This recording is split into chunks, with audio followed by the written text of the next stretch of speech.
হৰ হৰ মহাদেৱ সমূহ অসমবাসী ৰাইজ আমি আহি কেদাৰনাথ পাই গ'লোঁ। আজি বাবাক দৰ্শন কৰিলোঁ আৰু সকলোকে এয়া দেখাই দিছোঁ চাওক। আৰু ইমান মৰম আৰু আশীৰ্বাদ কৰিলে আপোনালোকে অসমবাসী ৰাইজে। আমি বাবা কেদাৰনাথত আহি দৰ্শন কৰিলোঁহি আৰু চাই লওক।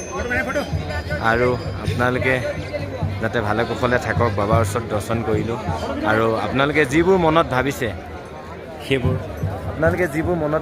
সেইবোৰ যাতে সম্পূৰ্ণ হওক, বাবাৰ ওচৰত এয়া আশীৰ্বাদ কৰিলোঁ। আৰু আপোনালোকেও আমাক ইমান মৰম আৰু আশীৰ্বাদ কৰিলে যাতে আমি কি ক'ম, সেইটো কাৰণে আপোনালোকলৈ আমাৰ ফালৰ পৰাও বহুত বহুত ধন্যবাদ। আৰু বাবাকো কৈছোঁ যাতে আপোনালোকে মনত যিবোৰ ভাবিছে সেইবোৰ যাতে সম্পূৰ্ণ হয়, বাবা কেদাৰনাথে যাতে সম্পূৰ্ণ কৰে। আৰু এনেকৈ মৰম আৰু আশীৰ্বাদ কৰি গৈ থাকক, আমি যাতে আগুৱাই যাব পাৰোঁ। আৰু বাবাক কেদাৰনাথৰ হৰিদ্বাৰৰ পৰা আমি মাৰ চৰণৰ পৰা যাতে তেজপুৰলৈ গংগাজল নিম বুলি ভাবিছোঁ, সেইখিনি যাতে সম্পূৰ্ণ হয়। আৰু আপোনালোকে আশীৰ্বাদ কৰি দিব, আমি যাতে ভালে ভালে গৈ যাতে তেজপুৰ মহাভৈৰৱত যাতে পানী ঢালিব পাৰোঁ, সেয়ে আপোনালোকলৈ আশীৰ্বাদ। আৰু চাই লওক। আৰু লাষ্টত সকলোৱে যাতে হৰ হৰ মহাদেৱ লিখি দিব। আৰু সকলোৱে যাতে আমাৰ চেনেলটো এটা ছাবস্ক্ৰাইব, এটা লাইক, এটা কমেণ্ট কৰি দিব। হৰ হৰ মহাদেৱ।